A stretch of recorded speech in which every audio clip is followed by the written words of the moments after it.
नित्यागतानंत नित्यानंदिनी जनरंजनी नित्यप्रकाशिनी चैव स्वप्रकाश स्वरूपिणी महालक्ष्मीर्महाकाली महाकन्या सरस्वती भोगवैभव संधात्री भक्तानुग्रहकारिणी ईशावास्या महामाया महादेवी महेश्वरी हृल्लेखा परमाशक्तिर्मातृका बीजरूपिणी नित्यानंदा नित्यबोधा नादिनी जनमोदिनी सत्यप्रत्ययनी चैव स्वप्रकाशात्मरूपिणी त्रिपुरा भैरवी विद्या हंसा वागीश्वरी शिवा वाग्देवी च महारात्रि कालरात्रिस्तिरोचना भद्रकाली कराळी च महाकाली तिलोत्तमा काली कराळवक्त्रान्त कामाक्षी कामदा शुभा चंडिका चंडरूपेशा चामुंडा चक्रधारिणी त्रैलोक्य जननी देवी त्रैलोक्य विजयोत्तमा सिद्धलक्ष्मी क्रियालक्ष्मी मोक्षलक्ष्मी प्रसादिनी उमा भगवती दुर्गा चांद्री दाक्षायणी शिखा प्रत्यंगिरा धरावेला लोकमाता हरिप्रिया पार्वती परमादेवी ब्रह्मविद्याप्रदायिनी अरूपा बहुरूपा च विरूपा विश्वरूपिणी पंचभूतात्मिका वाणी पंचभूतात्मिका परा कालिका पंचिका वाग्मी हविप्रत्यधि देवता देवमाता सुरेशाना वेदगर्भाम्बिका धृतिः संख्या जाति क्रियाशक्ति प्रकृतिर्मोहिनी मही यज्ञविद्या महाविद्या गुह्यविद्या विभावरी ज्योतिष्मती महामाता सर्वमन्त्रफलप्रदा दारिद्र्यध्वंसिनी देवी हृदयग्रन्थिभेदिनी सहस्रादित्य शङ्कासा चंद्रिका चंद्ररूपिणी गायत्री सोमसंभूति सावित्री प्रणवात्मिका शांकरी वैष्णवी ब्राह्मी सर्वदेव नमस्कृता सेव्या दुर्गा कुबेराक्षी करवीर निवासिनी जया च विजया चैव जयंती च पराजिता कुब्जिका कालिका शास्त्री वीणा पुस्तकधारिणी सर्वज्ञ शक्ति स्त्री शक्तिर्ब्रह्म विष्णु शिवात्मिका इडा पिंगलिका मध्या मृणाली तंतुरूपिणी यज्ञेशानि प्रदा दीक्षा दक्षिणा सर्वमोहिनी अष्टांगयोगिनी देवी निर्बीज ध्यान गोचरा सर्वतीर्थस्थिता शुद्धा सर्वपर्वतवासिनी वेदशास्त्र प्रमादेवी षडंगादिपदक्रमा शिवाधात्री शुभानंदा यज्ञकर्म स्वरूपिणी प्रतिनी मेनका देवी ब्रह्माणी ब्रह्मचारिणी एकाक्षर परातारा भवबंध विनाशिनी विश्वंभरधराधारा निराधाराधिकस्वरा रागाकुहुरमावास्या पूर्णिमानुमती द्युतिः सिनेवाली शिवावश्या वैश्वदेवी पिशंगिला पिप्पला च विशालाक्षी रक्षोग्नि वृष्टिकारिणी दुष्टविद्राविणी देवी सर्वोपद्रवनाशिनी शारदा शरसंधाना सर्वशस्त्रस्वरूपिणी युद्धमध्यस्थिता देवी सर्वभूतप्रभञ्जनी अयुद्धायुद्धरूपा च शान्ता शान्तिस्वरूपिणी गंगा सरस्वती वेणी यमुना नर्मदापगा समुद्रवसनावासा ब्रह्माण्डश्रेणिमेखला पंचवक्त्रा दशभुजा शुद्धस्फटिकसन्निभा रक्ता कृष्णा सीता पीता सर्ववर्णनिरीश्वरी कालिका चक्रिका देवी सत्या तु वटुकस्थिता तरुणी वारुणी नारी ज्येष्ठा देवी सुरेश्वरी विश्वंभरधराधारा कर्त्री निभंजनी संध्या रात्रिर्दिवा ज्योत्स्ना कला काष्ठा निमेषिका उर्वी कात्यायिनी शुभ्रा संसारार्णवतारिणी कपिला कीलिका शोका मल्लिका नवमल्लिका देविका नंदिका शांता भंजिका भयभंजिका कौशिकी वैदिकी सौरी रूपादिकातिभा दिग्वस्त्रा नववस्त्रा च कन्यका कमलोद्भवा श्री सौम्य लक्षणातीत दुर्गा सूत्र प्रबोधिका श्रद्धा मेधा कृति प्रज्ञा धारणा कांतिरेव च श्रुति स्मृतिर्धृतिर्धन्या भूतिरिष्टिर्मनीषिणी विरक्तिर्व्यापिनी माया सर्वमाया प्रभंजनी माहेन्द्री मंत्रिणी सिंहेन्द्रजालस्वरूपिणी अवस्थात्रय निर्मुक्ता गुणत्रय विवर्जिता ईषणत्रय निर्मुक्ता सर्वरोग विवर्जिता योगी ध्यानान्तगम्या च योगध्यानपरायणा त्रयीशिक विशेषज्ञा वेदान्तज्ञानरूपिणी भारती कमलाभाषा पद्मा पद्मावती कृतिः गौतमी गोमती गौरी ईशाना हंसवाहनी नारायणी प्रभाधारा जाह्नवी शंकरात्मजा चित्रघंटा सुनंदा श्रीर्मानवी मनुसंभवा स्तंभिनी क्षोभिणी मारी ब्राह्मणी शत्रुमारिणी मोहिनी द्वेषिणी वीरा अघोरा रुद्ररूपिणी रुद्रैकादशिनी पुण्या कल्याणी लाभकारिणी देवदुर्गा महादुर्गा स्वप्नदुर्गाष्टभैरवी सूर्यचन्द्राग्निरूपा च ग्रहनक्षत्ररूपिणी बिन्दुनादकलातीता बिन्दुनादकलात्मिका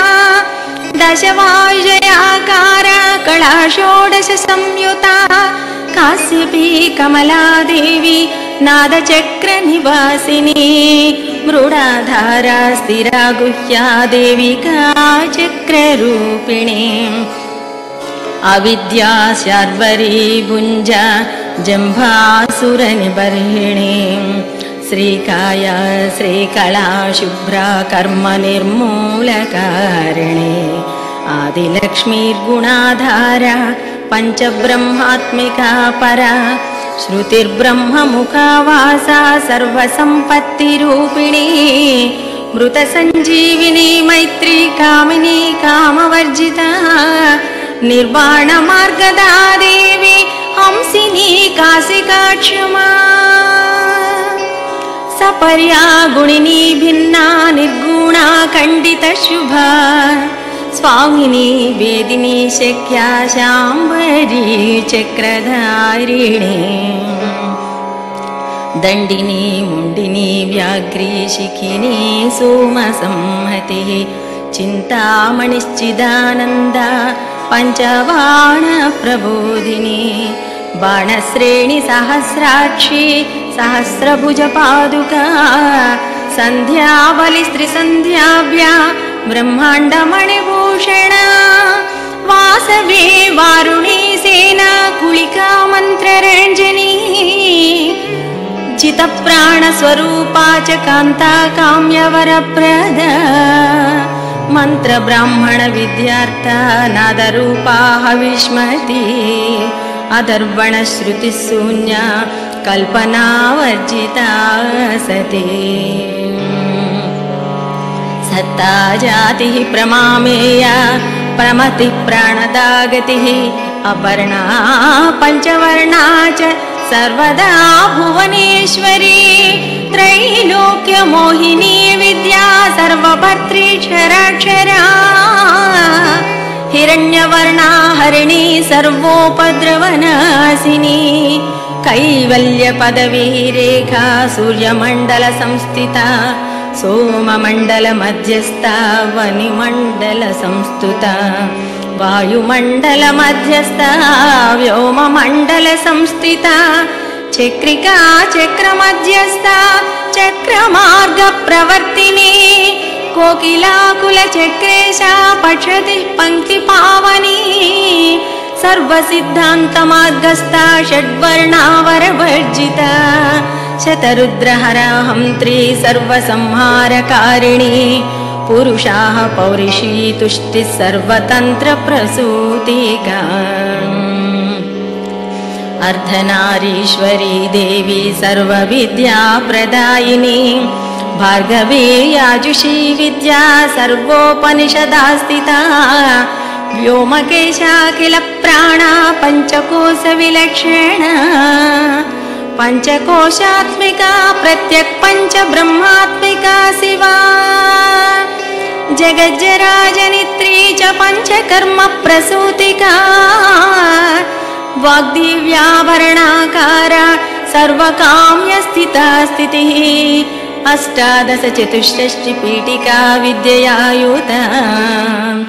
कालिका कर्षणश्यामा यक्षिणी किन्नरेश्वरी केतकी मल्लिका शोका वाराही धरणी ध्रुवा नारसिंह महाग्रास्या भक्तानां मार्तिनाशिनी अंतर्बला स्थिरा लक्ष्मी जरामरणनाशिनी श्रीरंजिता महाकाया सोमसूर्याग्निलोचना अदितिर्देव माता च अष्टपुत्र अष्टयोगिनी अष्टप्रकृतिरष्टाष्ट बिभ्राजद्विकृताकृतिः दुर्भिक्षध्वंसिनी देवी सीता सत्या च रुक्मिणी ख्यातिजा भार्गवी देवी देवयोनिस्तपस्विनी शाकंभरी महाशोणा गरुडोपरि संस्थिता सिंहगा व्याघ्रगा देवी वायुगा च महोद्रिगा अकारादिक्षकारान्तः सर्वविद्यादिदेवता मंत्रव्याख्यान निपुणा ज्योतिषशास्त्रैकलोचना इडा पिंगलिका मध्य सुषुम्ना ग्रन्थिभेदिनी कालचक्राश्रयोपेता कालचक्रस्वरूपिणी वैशार्यधीमतिश्रेष्ठा वरिष्ठा सर्वदीपिका वैनायकी वरारोहा श्रोणिवेला बहिर्वळि जम्बिनी जृम्बिणी जृम्बकारिणी गणकारिका शरणी चक्रिकानन्ता सर्वव्याधिचिकित्सकी देवकी देवसंकाशा वारिधि करुणाकरा शर्वरी सर्वसंपन्ना सर्वपापप्रभञ्जनी एकमात्रा द्विमात्रा च त्रिमात्रा च तथा परा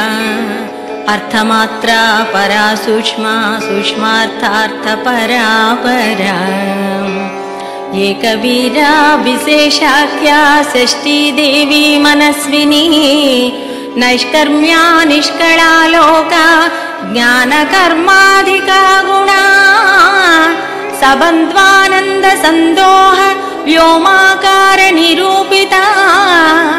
गद्य पद्यात्मिका वाणी सर्वालंकार संयुता साधुबंध पदन्यासा सर्वौका घटिकावलिः षट्कर्मी कर्कशाकारा सर्वकर्म विवर्जिता आदित्यवर्णा चापर्णा कामिनी वररूपिणी ब्रह्माणी ब्रह्मसंताना वेदवागीश्वरी शिवा पुराण न्याय मीमांस धर्मशास्त्रागमश्रुता सद्यो वेदवती सर्वा हंसी विद्यादिदेवता विश्वेश्वरी जगद्धात्री विश्वनिर्माणकारिणी वैदिकी वेदरूपा च कालिका कालरूपिणी नारायणी महादेवी सर्वतत्त्वप्रवर्तिनी हिरण्यवर्णरूपा च हिरण्यपदसंभवा कैवल्यपदवी पुण्या कैवल्यज्ञानलक्षिता ब्रह्मसम्पत्तिरूपा च ब्रह्मसम्पत्तिकारिणी वारुणी वारुणाराध्या सर्वकर्मप्रवर्तिनी एकाक्षरपरायुक्ता सर्वदारिद्र्यभञ्जनी पाशाङ्कुशान्विता दिव्या वीणा व्याख्याक्षसूत्रभृत् एकमूर्तिस्त्रयीमूर्तिर्मधुकैटभभञ्जनी सांख्या सांख्यवती ज्वाला ज्वलन्ती कामरूपिणी जाग्रन्ति सर्वसम्पत्ति सुषुप्ता स्वेष्टदायिनी कपालिनी महादंष्ट्रा भ्रुकुटी कुटिलानना सर्ववासा सुवासा च बृहसृष्टिच्वशक्वरी छन्दो गणप्रतिष्ठा च कल्माषी करुणात्मिका चक्षुस्मती महाघोषा खड्गचर्मधराशिनी शिल्पवैचित्र्य विद्योता सर्वतो भद्रवासिनी अचिन्त्य लक्षणाकार सूत्रभाष्य निबन्धना सर्ववेदार्थ संपत्ति सर्वशास्त्रार्थ मातृका अकारादिक्षकारान्त मातृवर्णकृतस्थला सर्वलक्ष्मी सदानन्दा सारविद्या सदाशिवा सर्वज्ञा सर्वशक्तिश्च केचरी रूपगोच्छ्रिता अणिमादिगुणोपेता पराकाष्ठा परागतिः हंसयुक्त विमानस्था हंसरूढा शशिप्रभा भवानी वासना शक्तिराकृतिस्थाखिलाखिला तन्त्रहेतुर्विचित्राङ्गी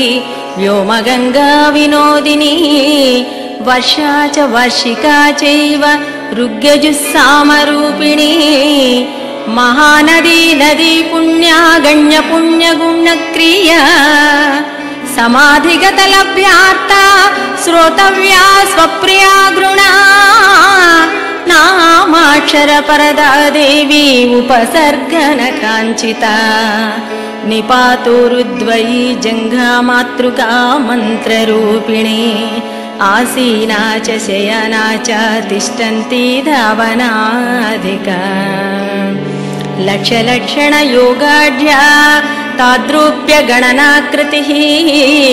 सैकरूपा नैकरूपा नेन्दुरूपा सदाकृतिः समास तद्धिताकारा विभक्तिवचनात्मका स्वाहाकारा स्वधाकारा श्री प्रत्यर्थाङ्गनन्दिनी गंभीरा गहना गुह्या योनिलिङ्गार्थधारिणी शेषवासुकि संसेव्या चपलावरवर्षिणी कारुण्याकार सम्पत्तिः कीलकृन्मन्त्रकीलका शक्ति बीजात्मिका सर्वमन्त्रेष्टाक्षय कामना आग्नेयी पार्थिवा आप्या वायव्या व्योमकेतना सत्यज्ञानात्मिकानन्दा ब्राह्मी ब्रह्म सनातने अविद्या वासना माया प्रकृति सर्वमोहिनी शक्तिर्धारण शक्तिश्च चिदच्चिच्छक्ति योगिनी वक्रारुणा महामाया मरीचिर्मदमर्दिनी विराट स्वाहा स्वदा शुद्धा निरूपास्ति सुभक्तिगा निरूपिता द्वयी विद्या नित्या नित्यस्वरूपिणी वैराज्य मार्ग संचार सर्वसत्पददर्शिनी जालंधरी मृडानी च भवानी भवभंजनी त्रैकालिका ज्ञानतंतु त्रिकाल ज्ञानदायिनी नादातीता स्मृति प्रज्ञा दात्री रूपा त्रिपुष्करा पराजिता विधानज्ञा विशेषित गुणात्मिका हिरण्यकेशिनी हेमा ब्रह्मसूत्र विचक्षणा असंख्येय पदार्थान्ता स्वरस्व्यञ्जन वैखरी मधुजिह्वा मधुमती मधुमासोदया मधुः माधवी च महाभागा मेघगम्भीरनिस्वना ब्रह्म विष्णु महेशादि ज्ञातव्यार्थविशेषगा नाभौ वह्निशिखाकारा ललाटे चन्द्रसन्निभा भ्रूमध्ये भास्कराकारा सर्वताराकृतिर्हृदि कृत्तिकादिभरण्यन्त नक्षत्रेश्चर्चितोदया ग्रह विद्यात्मिका ज्योतिर्ज्योतिर्विन्मति देविका ब्रह्मांड गर्भिणी बाला सप्तावरण देवता वैराजोत्तम साम्राज्य कुमार कुशलोदया बगला भ्रमराम्बा च शिवदूती शिवात्मिका मेरु विंध्यादि संस्थाना काश्मीर पुरवासिनी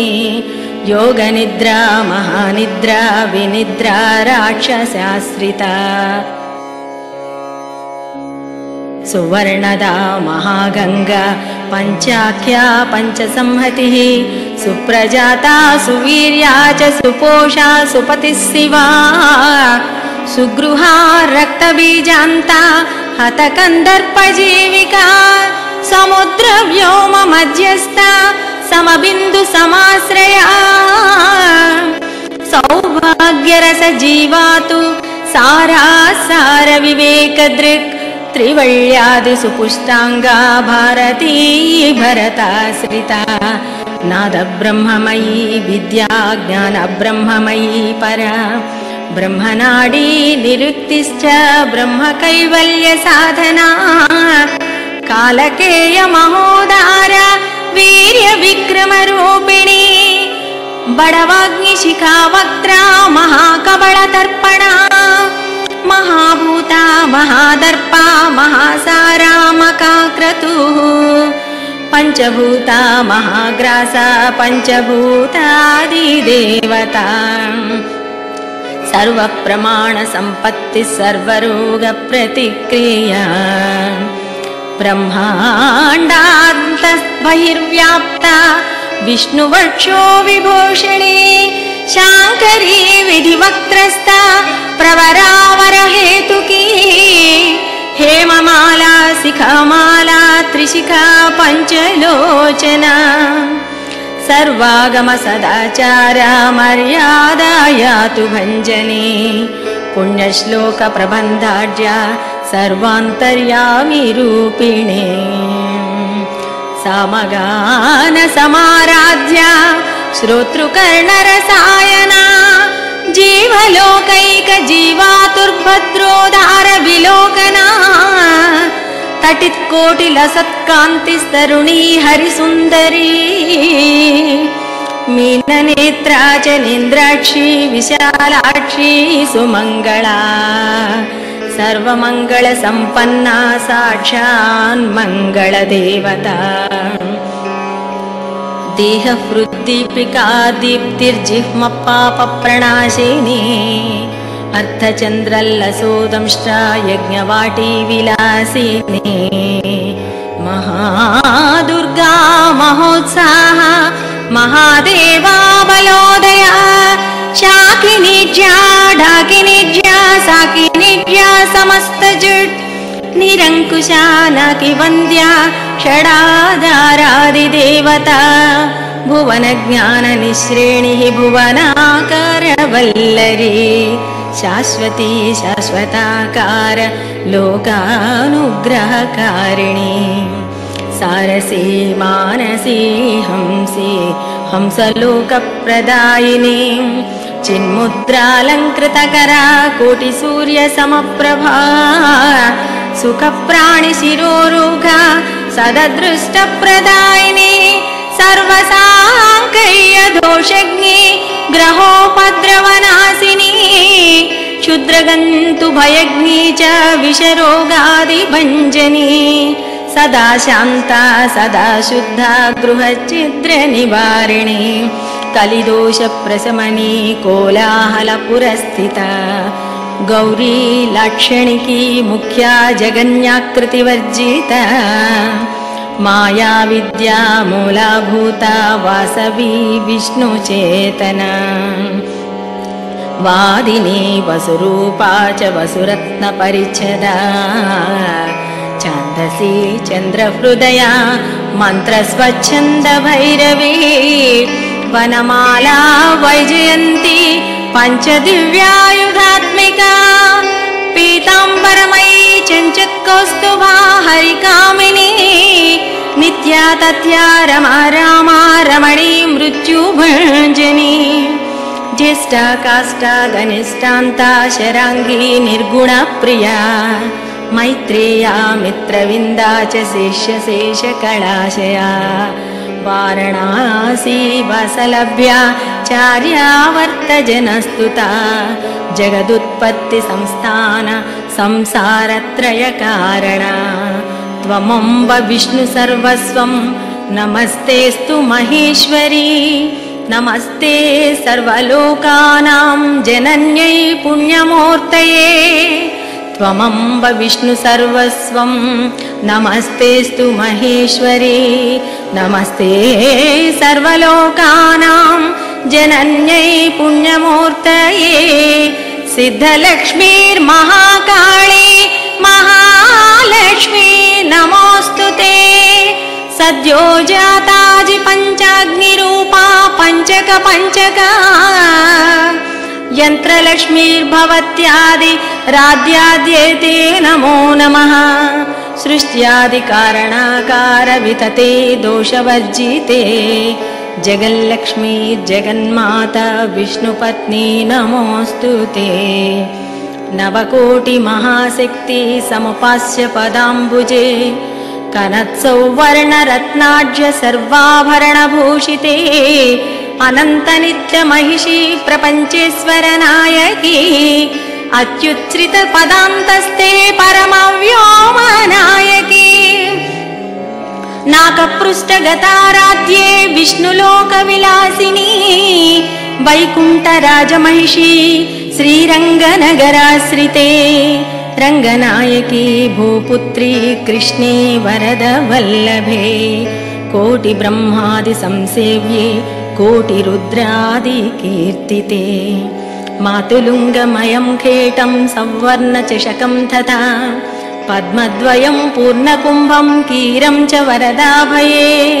पाशमङ्कुशकं शङ्खं चक्रं शूलं कृपाणिकां धनुर्बाणौ चक्षमालां चिन्मुद्रामपि बिभ्रतीम् अष्टादशभुजे लक्ष्मी महाष्टादशपीठगे भूमिनीलादिसंसेव्ये स्वामी चित्तानुवर्तिनी पद्मे पद्मालये पद्मे पूर्णकुम्भाभिषेचिते इन्दिरेन्दिराभाक्षी क्षीरसागरकन्यके भार्गवी त्वं स्वतन्त्रेच्छा वसीकृतजगत्पति मङ्गलं मङ्गलानां त्वं देवतानां च देवता त्वमुत्तमोत्तमानां च त्वं श्रेयः परमामृतम् धनधान्याभिवृद्धिश्च सार्वभौमसुखोच्छ्रया आन्दोलिकादिसौभाग्यं मत्ते भाति महोदयः पुत्रपौत्राभिवृद्धिश्च विद्याभोगबलादिकम् आयुरारोग्यसम्पत्तिरष्टैश्वर्यं त्वमेव हि परमेश विभूतिश्च सूक्ष्मासूक्ष्मतरा गतिः सदयापाङ्गसन्दत्त ब्रह्मेन्द्रादिपदस्थितिः अव्याहतमहाभाग्यं त्वमेवाक्षोभ्य विक्रमः समन्वयश्च वेदानामविरोधस्त्वमेव हि निःश्रेयसपदप्राप्ति साधनं फलमेव च श्रीमन्त्रराजराज्ञी च श्रीविद्याक्षेमकारिणी श्रीं बीजजपसन्तुष्टां ऐं ह्रीं श्रीं बीजपालिका प्रपत्तिमार्गसुलभा विष्णुप्रथमकिङ्करी क्लींकारार्थसवित्री च सौमङ्गल्यादिदेवता श्रीषोडशाक्षरी विद्या श्रीयन्त्रपुरवासिनी सर्वमङ्गलमाङ्गल्ये शिवे सर्वार्थसाधिके शरण्ये त्र्यम्बके देवी नारायणि नमोऽस्तुते पुनः पुनर्नमस्तेस्तु साष्टाङ्गमयुतं पुनः। सनत्कुमार उवाच एवं स्तुता महालक्ष्मीर्ब्रह्मरुद्रादिभिः सुरैः नमद्भिरारैर्दैन्यैश्च निःसैत्वैर्भोगवर्जितैः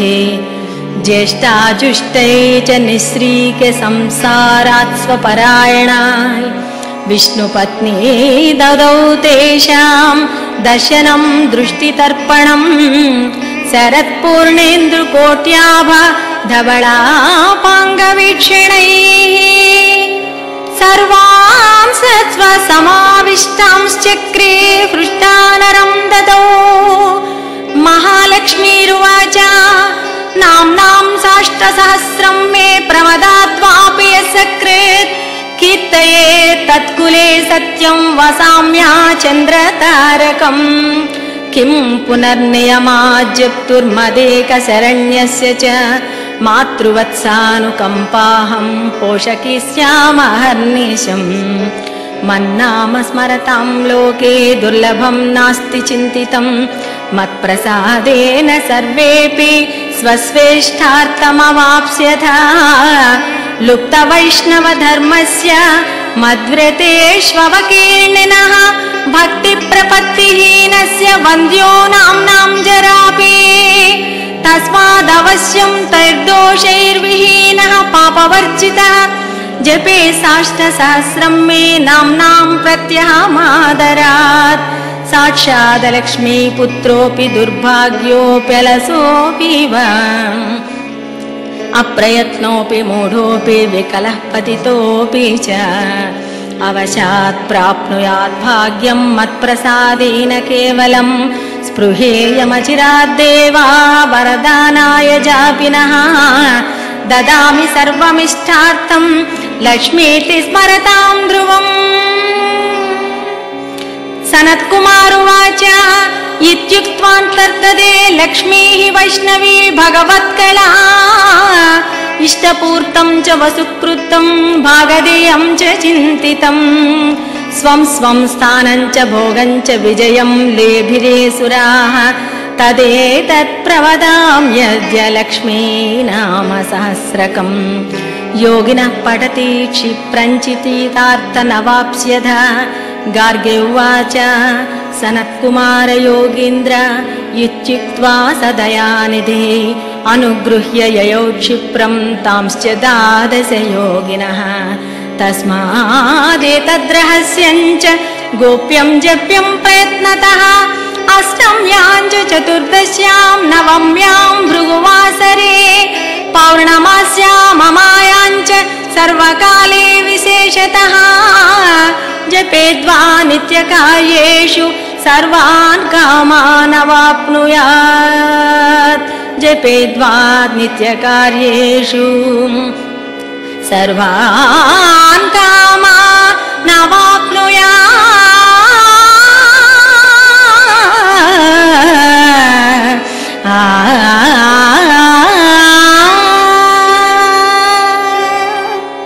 इति श्री स्कंदपुराणे